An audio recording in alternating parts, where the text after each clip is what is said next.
सर्दियों के ठंडे दिन थे, जब हवा में ठंडक के साथ-साथ रिश्तों, प्यार और भावनाओं को जमाने वाली सिरहन थी। एक लड़की राधिका कॉलेज के गलियारे से गुजर रही थी। मेरी यानी अर्जुन की नजरें उस पर ठहर गई थी, लेकिन वो मुझे हर बार की तरह अनदेखा करके निकल गई। ये कोई नई बात नहीं थी। मैं हर बार सीढ़ियों पर बैठकर उसकी एक नजर का इंतजार करता था, उम्मीद में कि किसी बहाने वो मुझे देख ले और मैं अपने सारे जज्बात उसके सामने रख दूं। लेकिन उसकी नजरें मेरे जैसे लड़कों पर कहाँ ठहरती थी। उसकी बातें मधुर थी, ऐसी कि लोग उसके दीवाने हो जाएं, और मैं था एक साधारण सा लड़का। उसका नमस्ते करने का अंदाज अनोखा था, लेकिन उसकी नजरें सिर्फ दोस्तों के लिए उठती थी। मैं उन लोगों में से था जो गलतफहमी में पड़कर प्यार कर बैठे। शायद अगर वो मुझे अनदेखा ना करती तो ये प्यार ना होता। लेकिन अब जब अनदेखा किया जा चुका था, तो बस प्यार ही बाकी था। मेरे दोस्त हमेशा की तरह शरारती थे। उन्होंने मुझे फंसा दिया, और मैं भी कोई साधु तो था नहीं। दोस्तों की सलाह से हवा का रुख मेरी तरफ थोड़ा सा आया। मैं इतना बुरा भी नहीं था, लेकिन 4 सालों में किसी को पटा नहीं सका। फिर भी जब दिल किसी पर आ जाए तो उसे पाना दुनिया का सबसे मुश्किल काम लगता है। राधिका ऐसी थी कि उसे पटाया नहीं जा सकता था। वो ऐसी थी कि उसकी सिर्फ इज्जत की जा सकती थी। उससे सिर्फ बेपनाह प्यार किया जा सकता था। एक दिन, वही ठंडा दिन था, वो दुपट्टे में लिपटी हुई थी और मेरी क्लास में आई। मेरे दोस्त से उसकी अच्छी दोस्ती थी और वो अक्सर क्लास में आती जाती थी। जब वो आती, मैं उसे देखते हुए पलक झपकाना भूल जाता। मैंने हिम्मत जुटाई और लैपटॉप लेकर उसकी डेस्क के पीछे जा बैठा। उसकी हर बात पर मेरे कान ध्यान दे रहे थे। उसकी मजेदार बातें और मेरा बार-बार हंसना उस दिन का सबसे खूबसूरत हिस्सा था। मैं असाइनमेंट के बहाने बैठा था, लेकिन सिर्फ असाइनमेंट का पहला अक्षर ही लिख पाया। उसकी खुशबू और बातें सुनते हुए 3 घंटे बीत गए। जब वो क्लास छोड़ने वाली थी, मैं उसे रोकना चाहता था, लेकिन उसकी तेज निगाहों के डर से चुप रह गया। अब मैं उस किनारे पर जा खड़ा हुआ था, जहां उससे बात करना जरूरी हो गया था। मैंने हिम्मत जुटाई, किसी तरह उसका नंबर लिया और याद करने में पूरा दिन निकाल दिया। अगले 2 दिन व्हाट्सएप पर लंबे लंबे मैसेज लिखने और मिटाने में गुजर गए। सेंड का बटन दबाने की हिम्मत नहीं हुई। फिर एक दिन, जो मेरे लिए खुशी का दिन था, कुछ ऐसा हुआ जिसकी मैंने कल्पना भी नहीं की थी। मैं क्लास का काम करने वाला लड़का था और वो अपनी क्लास की स्टार थी। हमें एक ही ऑफिस में बुलाया गया, जहां हमें बताया गया कि कॉलेज फेस्ट के लिए पैसे इकट्ठे करने हैं। उस दिन मेरा दिल चाह रहा था कि सारे पैसे मैं खुद दे दूं, मिठाइयाँ बाँट दूं और न जाने क्या-क्या कर दूं। लेकिन उसने मेरा चेहरा पढ़ लिया। पहली बार उसने मुझसे बात की और मैं अपनी भावनाओं को बयां नहीं कर पा रहा था।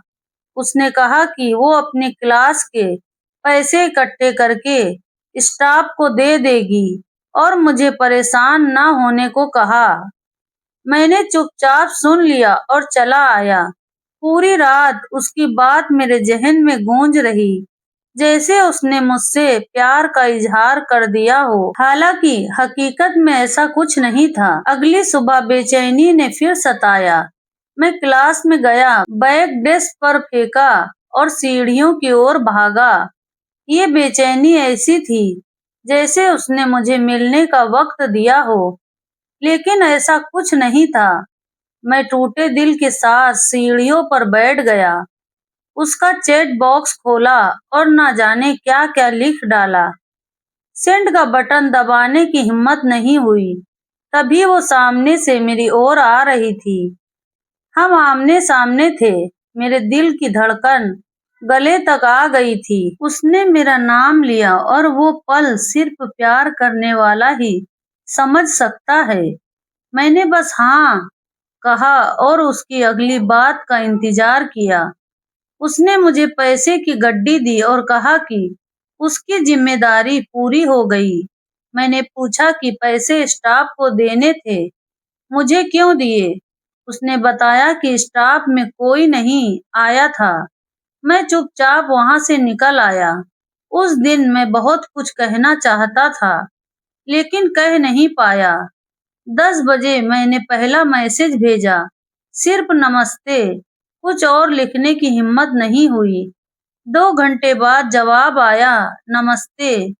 मैंने पूछा कि कैसी हो? तो जवाब आया कि वो बहुत परेशान है। इसने मेरे चेहरे पर हंसी ला दी। मैंने लिखा, मैंने तो उन्हें पहचान लिया। जवाब आया कि मैसेज करना मेरी गलती थी और उनकी तस्वीर देखने के बाद अगली मुलाकात में बात होगी। उस रात नींद नहीं आई। अगले दिन कॉलेज गया, दोस्तों के साथ सीढ़ियों पर बैठा। वो आई, मुझे देखा और चली गई। मैं हैरान था। क्लास में आखिरी सीट पर लेटकर नींद पूरी की। घर जाकर उसके जवाब का इंतजार किया, जो एक दिन नहीं बल्कि 1 महीने तक चला। फेस्ट हुआ, वो आई, मैं भी गया, लेकिन हम अजनबी रहे। वो रोज दिखती, लेकिन मुझे अनदेखा करती। मैं चाहता था कि वो मुझे अनदेखा ना करे, क्योंकि उसका अनदेखा करना ही मेरे प्यार को और गहरा कर रहा था। 1 महीने बाद मैंने फिर मैसेज किया, पूछा कि वो कैसी है। जवाब आया कि वो ठीक है। मैंने मजाक में कहा कि मुझ पर दया नहीं आती। जवाब आया कि शायद मैंने गलत नंबर पर मैसेज किया। मैंने कहा कि मुझे उनसे जरूरी बात करनी है। जवाब में उन्होंने कहा कि मैं उन्हें उन लड़कियों में शामिल कर रहा हूँ जो बेइज्जत हो जाती हैं। मैंने कहा कि मैं उनकी बहुत इज्जत करता हूँ। बात आगे बढ़ी और मैंने अपने प्यार का इजहार कर दिया। जवाब में गुस्से भरी इमोजी आई और उन्होंने कहा कि अगर मैंने ऐसा दोबारा किया तो वो मुझे ब्लॉक कर देगी। मैंने माफी मांगी और उसकी इज्जत मेरे दिल में और बढ़ गई। वक्त गुजरता गया, वो रोज दिखती थी और मैं उसे देखकर सुकून पाता था। कॉलेज के आखिरी दिन आया, मैंने गुलाब का फूल लिया और सुबह 8 बजे से 2 बजे तक उसका इंतजार किया। फूल मुरझा गया और मेरी आंखें आंसुओं से भरी थी। मैंने फूल फुटपाथ पर रख दिया और घर की ओर चल पड़ा। तभी पीछे से आहट हुई, वो थी। मेरी दुनिया ठहर गई। मैंने कहा कि मैंने सोचा था कि वो इंतजार मुझे मार देगा। उसने कहा कि मैं खुद पर जुल्म क्यों कर रहा हूँ। मेरी आंखों में आंसू बहे और उनकी आंखें भी नम थी। उसने कहा कि वो जानती है कि मैं किसी और से ज्यादा प्यार करूं और उसे भूल जाऊं। मैंने कहा कि मुझे समझाने की जरूरत नहीं और बाय कहकर चला गया। उसके बाद मैंने विदेश का टिकट लिया और लंदन चला गया। जॉब के साथ जिंदगी मजे में थी, लेकिन पहला प्यार दिल में बसा था। 3 साल बाद मेरी शादी तय हो गई। मैं अपनी होने वाली पत्नी के बारे में कुछ नहीं जानता था। शादी का दिन आया और मेरी पत्नी मेरे साथ थी।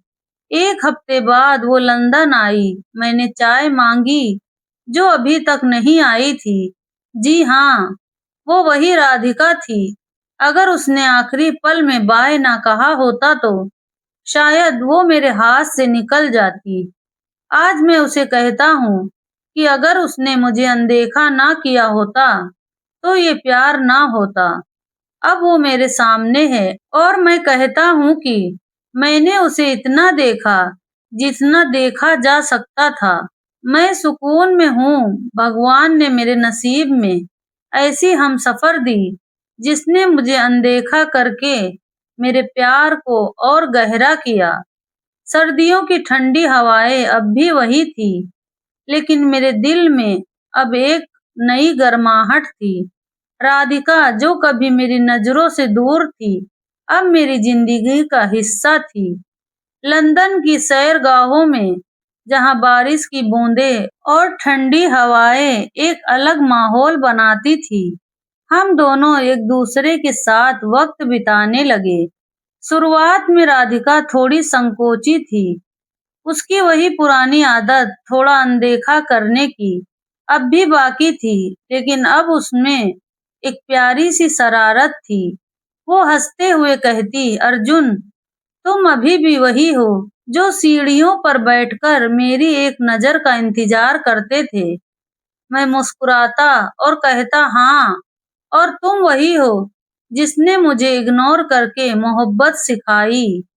हमारा घर लंदन के एक छोटे से अपार्टमेंट में था, जहां खिड़की से बारिश की बूंदें और दूर तक फैली सड़कें दिखती थी। सुबह अब चाय की चुस्कियों और राधिका की मजेदार बातों से शुरू होती थी। उसकी चाय अब तक मेरे लिए तैयार नहीं होती थी और मैं हर बार मजाक में कहता, राधिका, तुम्हारी चाय का इंतजार तो मेरे प्यार के इंतजार से भी लंबा है। वो हंस पड़ती, सब्र का फल मीठा होता है अर्जुन। वक्त के साथ हमारी समझ बढ़ने लगी। राधिका की वो शक्ति जो कभी मुझे डराती थी, अब उसकी मजबूत शख्सियत का हिस्सा लगती थी। वो अब भी मेरी इज्जत और आत्मसम्मान को सबसे ऊपर रखती थी, और यही बात मुझे उससे और ज्यादा प्यार करने की वजह देती थी। हम दोनों ने मिलकर अपने छोटे से घर को अपने सपनों का आशियाना बनाया। राधिका को किताबें पढ़ने का शौक था और मैं उसे छेड़ता कि वो किताबों में मुझसे ज्यादा खोई रहती है। जवाब में कहती, तुम तो मेरी जिंदगी की किताब हो अर्जुन, तुम्हें पढ़ने में तो उम्र बीत जाएगी। एक दिन जब बारिश की हल्की फुहारें हमारे घर की खिड़की को छू रही थी, राधिका ने मुझसे कहा, अर्जुन, तुम्हें याद है, तुमने मुझसे कहा था कि मेरे इग्नोर करने से तुम्हें मुझसे प्यार हुआ।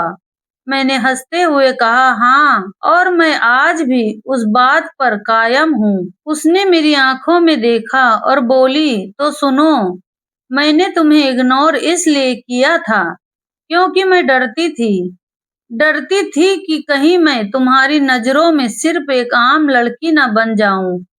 मैं चाहती थी कि जो भी मेरे करीब आए वो मेरी इज्जत करे, मेरे दिल को समझे। उसकी बातें सुनकर मेरे दिल में उसके लिए और इज्जत बढ़ गई।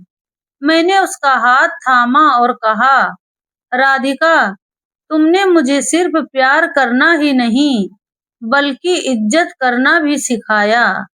समय बीतता गया। हम दोनों ने लंदन में अपने करियर को नई ऊंचाइयों तक पहुंचाया। मैं एक टेक कंपनी में काम करता था और राधिका ने एक एनजीओ के साथ जुड़कर सामाजिक कार्य शुरू किया। उसका जुनून देखकर मुझे गर्व होता था।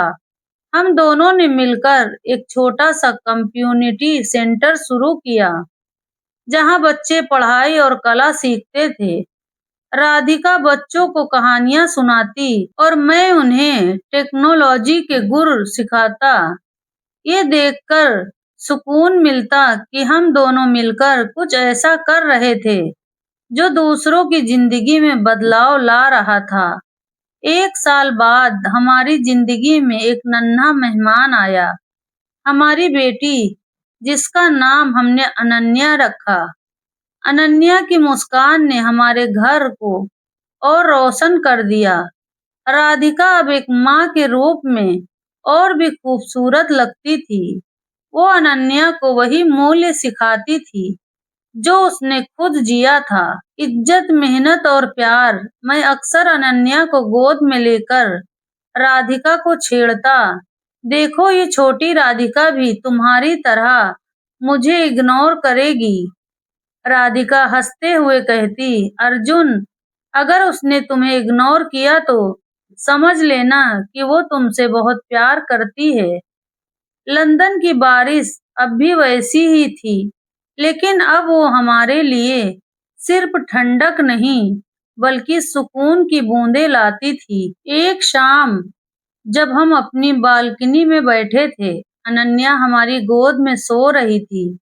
राधिका ने मेरी ओर देखा और कहा, अर्जुन, तुमने कभी सोचा था कि हमारा इंतजार और इग्नोर का खेल हमें यहाँ तक ले आएगा?